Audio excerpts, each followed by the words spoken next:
കടലമ്മയുടെ സ്വന്തം മക്കളെ ഒന്ന് കണ്ടാലോ? ദേ അവർ മീൻ പിടിക്കാനുള്ള ഒരുക്കത്തിലാണ്. മുമ്പൊക്കെ ബോട്ട് മനുഷ്യന്മാരാണ് കടലിലോട്ട് ഇറക്കുന്നത്.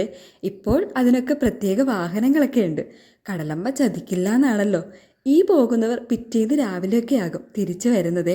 കടലിലേക്ക് പോകുന്ന ഓരോ മനുഷ്യൻ്റെയും ഹൃദയത്തിൽ കുടുംബത്തിൻ്റെ വിശപ്പും പ്രതീക്ഷയുമാണ്. അവർ പോയിട്ട് തിരിച്ചു വരും വരെ കരയിൽ അവർക്ക് വേണ്ടിയുള്ള പ്രാർത്ഥനയോടെ ഓരോ കുടുംബങ്ങളും ഇരിക്കുന്നുണ്ടാവും. പണ്ട് നമ്മുടെ കറുത്തമ്മ ഇരുന്നതുപോലെ. അവിടെ പോയപ്പോൾ മനസ്സിന് സന്തോഷം നൽകുന്ന കുറേ കാഴ്ചകളൊക്കെ കണ്ടു.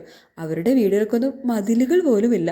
വൈകിട്ടാവുമ്പോൾ എല്ലാവരും കൂടി ഒരുമിച്ച് കൂടിയിരുന്ന് കട്ടൻ ചായയൊക്കെ ഇട്ട് കുടിച്ച് നാട്ടുവിശേഷങ്ങളൊക്കെ പറഞ്ഞ് അങ്ങനെ ഇരിക്കും. ആ സമയം കുട്ടികളൊക്കെ കടാപ്പുറത്ത് കളിക്കുന്നുണ്ടാവും. നമുക്ക് മിസ് ചെയ്യുന്ന എന്തൊക്കെയോ അവിടെ ഉണ്ടെന്ന് തോന്നിപ്പോകും.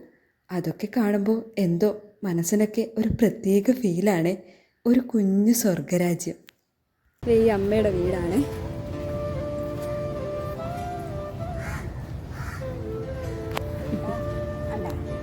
ഈ മാതാവിനെയാണ് ഞാൻ മണങ്ങുന്നത്. നേരെ നിന്ന്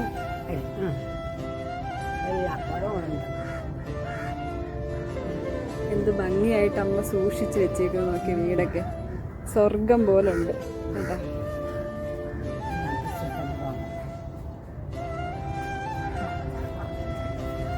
അമ്മയ്ക്ക് എന്താ ജോലി?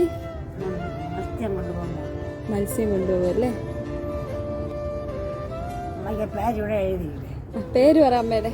എൻ്റെ പേരാ? എൻ്റെ പേര് പീലോ. പീലോ? പീലോ. ആ, നല്ല പേര്. എന്നിട്ട് ഇന്ന് പോയില്ലേ ജോലിക്ക്? പോയിട്ട് ഇപ്പൊ വന്നതേ ഉള്ളൂ. അല്ല, ഞങ്ങൾ കാലത്ത് 8 മണിക്ക് പോയാൽ ഞങ്ങൾ ഒത്തിരി പോലെ മീൻ എടുക്കും. 12 മണിക്ക് ഉണ്ടാവും. 12 മണിക്കൊന്നും വരും. വന്ന് ഉള്ളത് വേവിക്കും. എങ്ങനെയുണ്ട് ജീവിതമൊക്കെ? വേഗത്തിൽ കിട്ടണോണ്ട് തന്നെ കഴിയുന്നു.